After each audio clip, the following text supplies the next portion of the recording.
Do you ever find yourself getting such bad anxiety that you end up spinning out and all of a sudden you're thinking about things that weren't even related to the initial issue? If you relate to that, I'm going to be sharing with you my favorite thought exercise for managing anxiety and helping you get back on track when you find yourself spinning out about whatever it is that you're spinning out about. Hey guys, I'm Whitney. Welcome to my channel, or welcome back to my channel. So I'm going to keep this one short and sweet. I like to call this thought exercise the fork in the road. To demonstrate, let's say you are at a job that you don't love, your boss doesn't make you feel very appreciated. So let's say it's a Friday and you go into work and you're feeling pretty good because you're going to go out with your friends that night and you're excited to just have it be the weekend.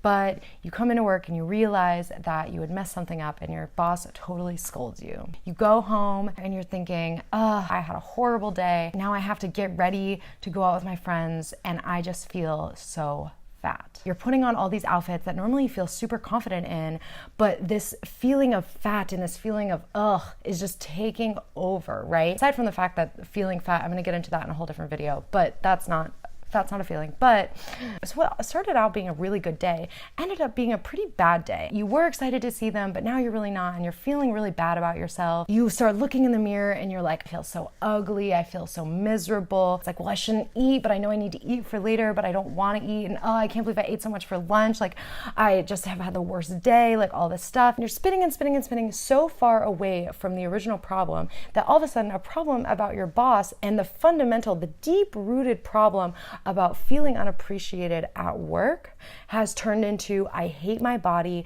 I hate the way that I look, I'm scared to be with my friends, I'm scared to be around food later, and I just want to sit home and eat my feelings and I don't want to do anything. Do you see what a big leap that is? And it's also not addressing any of the underlying issues, which are feeling underappreciated. So when you say things like, I feel fat, understand that fat is not a feeling, right? Fat is a descriptor.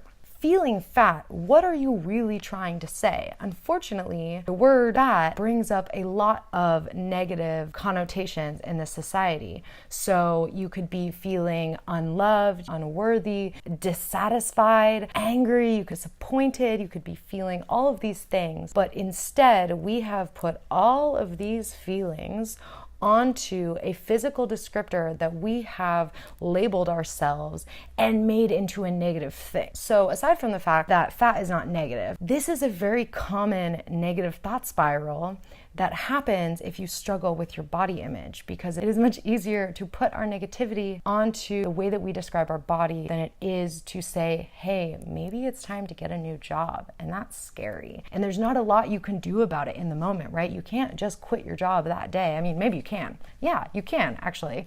But I'm not here to tell you to quit your job. I'm just saying that you can't necessarily just quit your job right on the spot and have it fix all your problems, right? So when you come up to a problem, the problem is the fork in the road. You can go a number of different paths. You can go, I hate my boss, he's a horrible person, like nah. You can go down the I hate myself path. And if you find yourself going down the I hate myself, I hate my body path, what you have to do is try to catch yourself and say, is this a path? Is me hating my body and staring in the mirror and hating myself and deciding I'm not going to go out, is this just a path? And if it is just a path, then what was the original problem that triggered this path? And how can I get back to it? I'm editing this video right now, so I wanted to tell you guys about something that I made, the I Feel Fat workbook. This is one anxiety management technique that I use with myself and with my clients, but I have a whole host of other anxiety management techniques, journal prompts, and exercises in this I Feel Fat workbook that will help you identify the root problem if you don't know how to do that. WhitneyCatalano.com/ebooks to download, and I will keep playing the video. Bye. The minute you're able to stop yourself, and it might take a couple minutes of you kind of spinning out for you to realize like, whoa, this feels really unhealthy. The minute you catch yourself with this unhealthy spiral is the minute you can look and you can say, okay, what is the original problem? The original problem is that I feel underappreciated. Let's come back to there. What can I do about it in the moment? Nothing.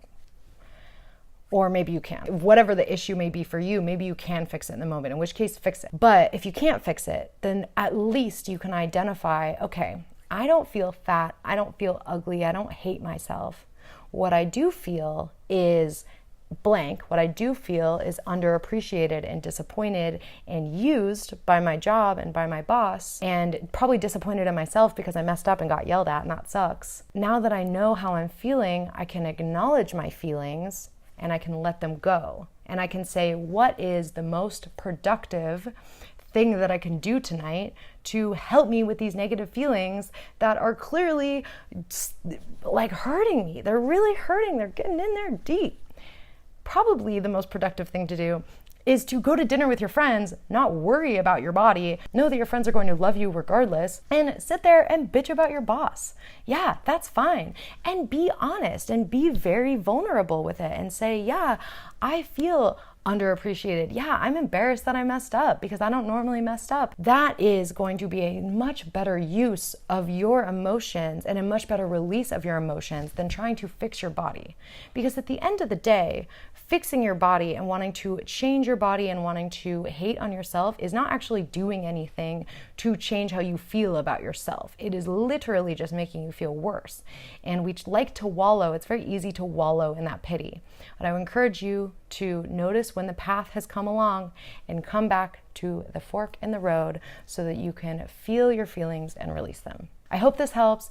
Definitely let me know if you have experience with this and if you try this out, how this helps you navigate anxious feelings. Don't forget to like, comment, and subscribe. And definitely check out my website, whitneycatalano.com, and subscribe to my newsletter to learn more about me. And I will talk to you guys soon. Bye.